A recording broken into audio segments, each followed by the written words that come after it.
If you'd like to grow succulents that look like these, there are a few things that you need to consider. And one of the main things is potting mix. Of course, there are others, like the pots that you use themselves. There's light, there's watering, and there's temperature. But today, it's all about potting mix. Today I was going to talk a bit about potting mixes, and there are a lot of different types with different ingredients.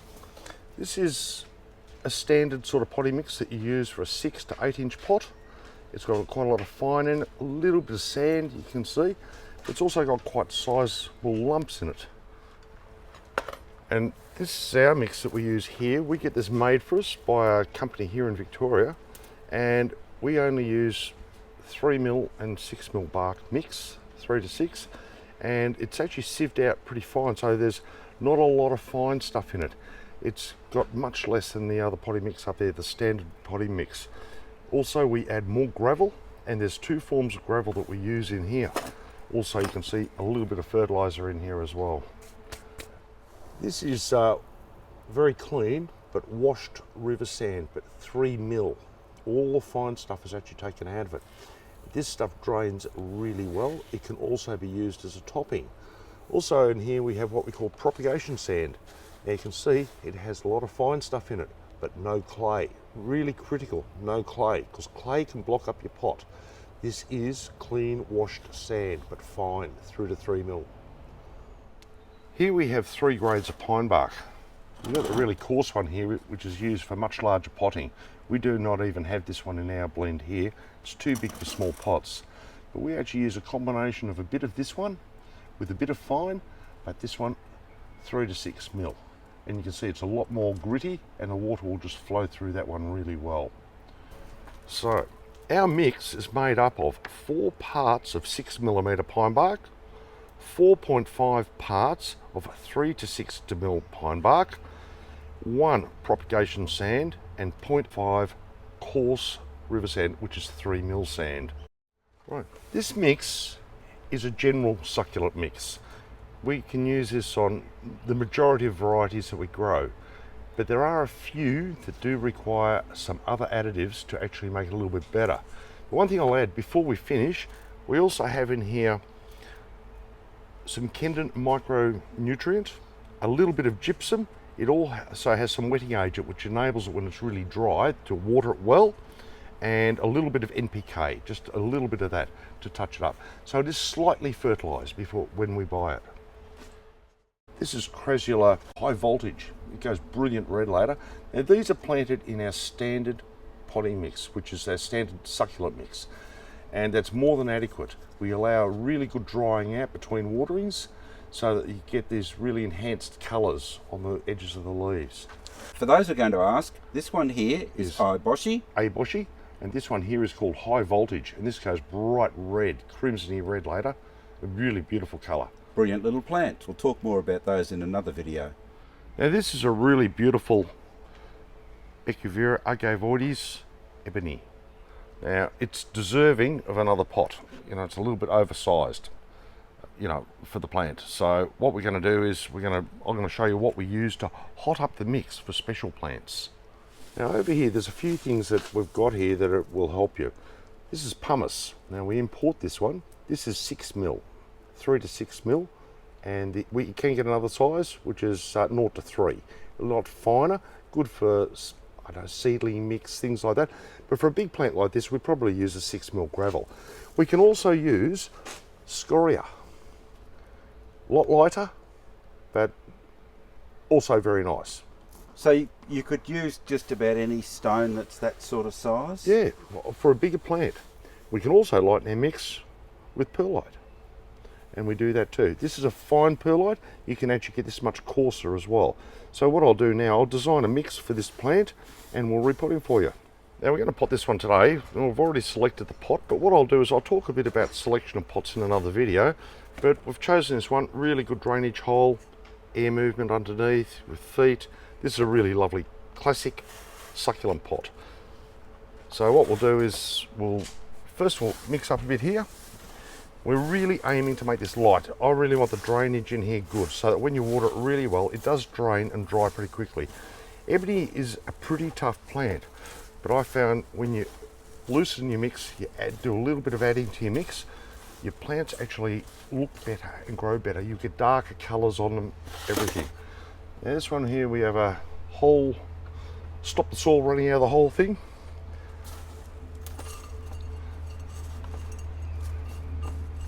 Don't want it too high because I don't want to disturb this one too much. A little bit of fertiliser, that's our blend here of dolomite, osmocote and a little bit of soft nitrogen. Put a bit there for later.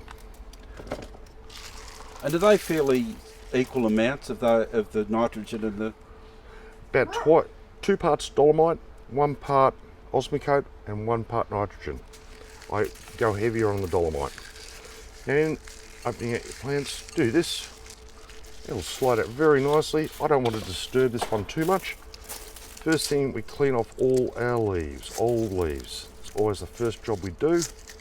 You can see it's got quite a firm root ball, this one, so I'm not going to disturb it too much. Just a little bit, I like a little bit off the bottom actually. You can see these actually got watered this morning, so it's actually a bit wet on the bottom. That's probably not too disturbed, but it's got plenty of roots. Centre of the pot's really important. You'll see here, the level is just below, the trunk line is just below the level here.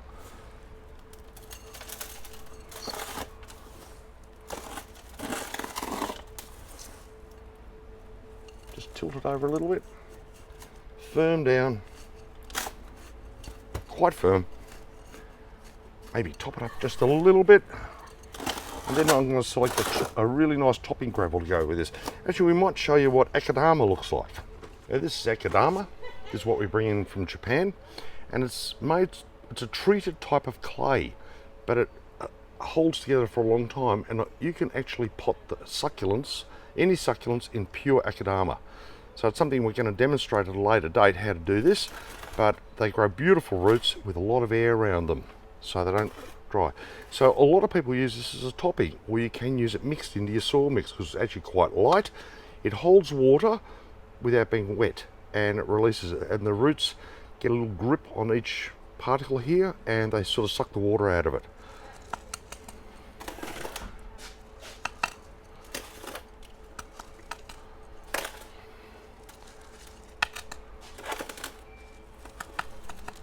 There we go.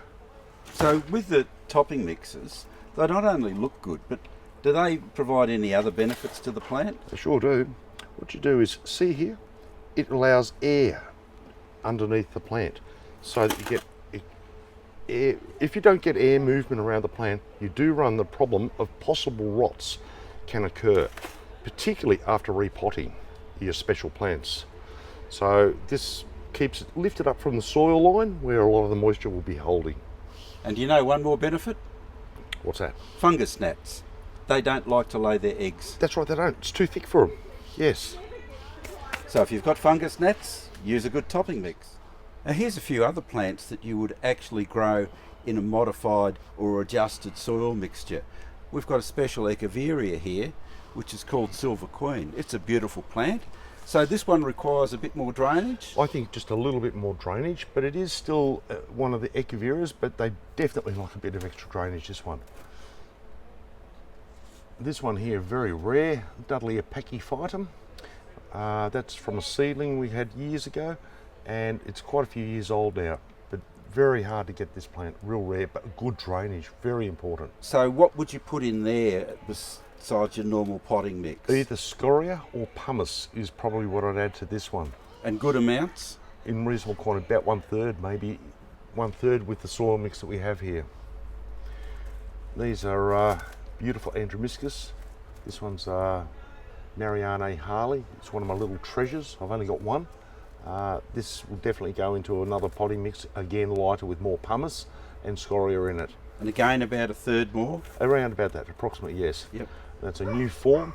This is a black form of Clan William, Marianne Clan William, but the black form, very unusual. And we hope people are watching our separate video on Adromischus, don't Yeah, we? check out the Adromischus I've got on the other one. I'm not sure I've got the black one on there, but it could be worth finding me out. Now this one That's Romeo. Now, overseas they call this sudden death. Now, this really does need a modified mix. It really does need some pumice, scoria, and or perlite to lighten the mix down.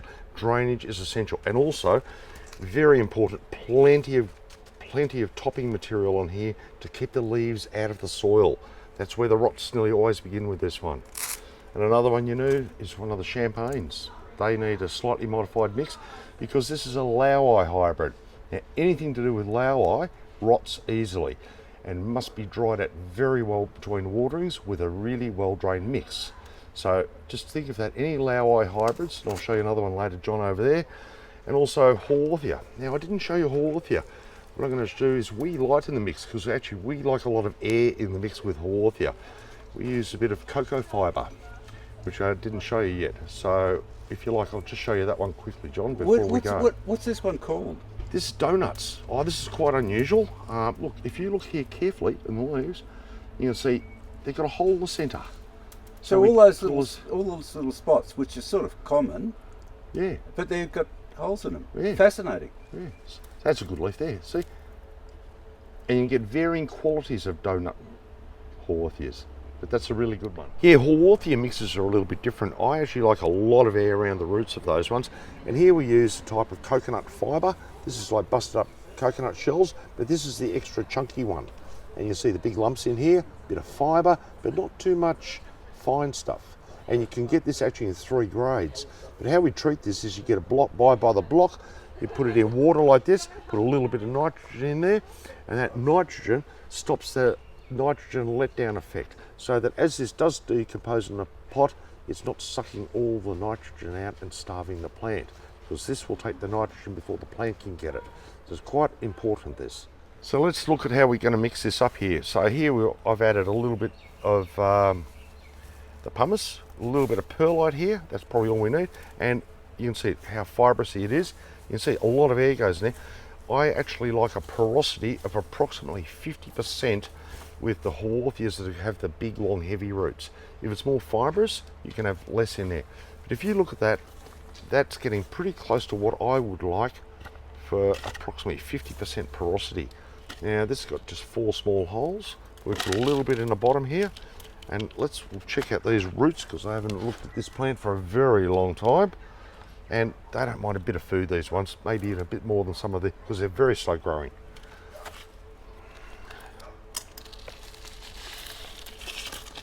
Yeah, see, you can already see that's a really loose, open mix. Pretty strong roots.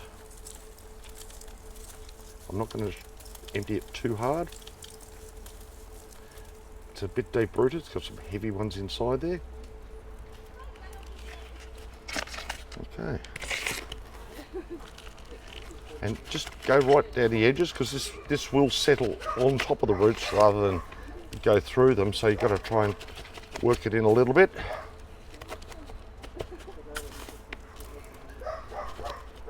And I've sometimes pulled these plants out after 6 or 7 months with this type of mix.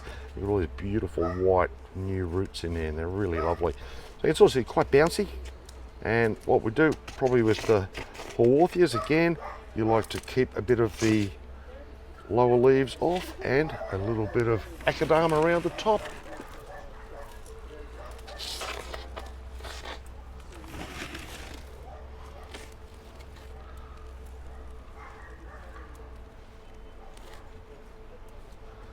And what this does is this actually takes the water straight away into the mix and keeps it away from around the base of the plant here. There we go. Hello, John. So after we've potted these ones up, are we going to water them straight away? Yeah, this one I will, because we haven't pulled off many roots. If you've bare rooted it down to the point there's hardly any roots on it, things like that, you might have a little bit of tissue damage where you've got some wounds and things like that. It's better to let them dry out for a week. But this was very undisturbed root system, so you don't worry about this one at all. The Echeveria, if we'd thinned it right down to no root hardly, I definitely wouldn't water that for 2 weeks, 1 to 2 weeks. Okay, so there we have it. We've got a general potting mix, which suits a lot of plants, but certainly not one size fits all. And some personalised ones. So with the videos that we do, we'll talk about drainage for different species. But even within the Echeverias, some are more fussy than others, is that correct? That's definitely right, yeah. And that group over there of plants, These are Echeverias that really do like some good drainage. Adromischus like them as well, good drainage. Again, Haworthias. So that's it for potting mixes. And you can get the succulent mix of Succulents Australia and Victoria. Actually, we will sell our blend in the nursery. So if you happen to be in Victoria, you can buy the custom mix that James has in the nursery. If you can't get to his nursery, then take a look at what's in it, and perhaps you can get your own made up. Although it does become a bit expensive when you're buying 4 or 5 different bags of ingredients. It does get a bit dear, but look, with basically a bit of good gravel and a standard succulent mix, you can actually make a pretty good mix. We've got more videos coming up on rare succulents, including Echeverias and Crassulas. Subscribe to the YouTube channel for regular updates on a whole range of succulents and a whole range of garden plants. And as always, good luck with your gardening, and don't forget to ring the bell so that we notify you.